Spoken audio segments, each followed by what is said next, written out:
And all you have to do is look at the map of Greater Israel. The map of Greater Israel includes much of Saudi Arabia, northern Iraq, Syria, Jordan, the Sinai, and some territory west of the Nile, and of course, at least half of Lebanon. And all of this is part of so-called Greater Israel.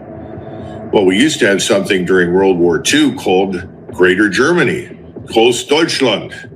This was the expanded Germany.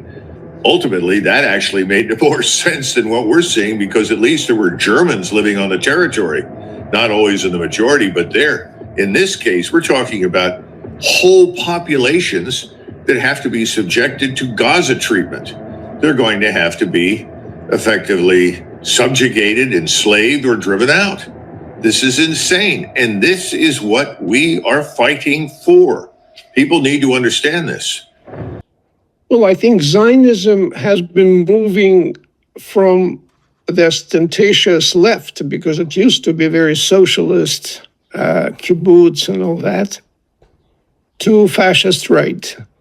I think this is a very natural evolution of a political movement, which is based on discrimination, on ethnic nationalism.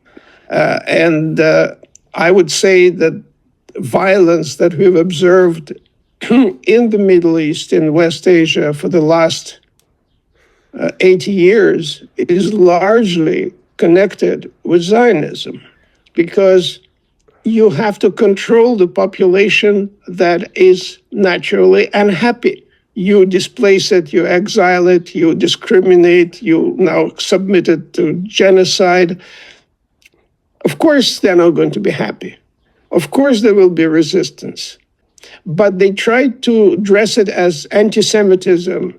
I would say that if China had invaded Palestine, you would have exactly the same reaction. Or the Swiss decided to invade Palestine, you would have anti-Swiss sentiment. So I think that all of this has to be spelled out.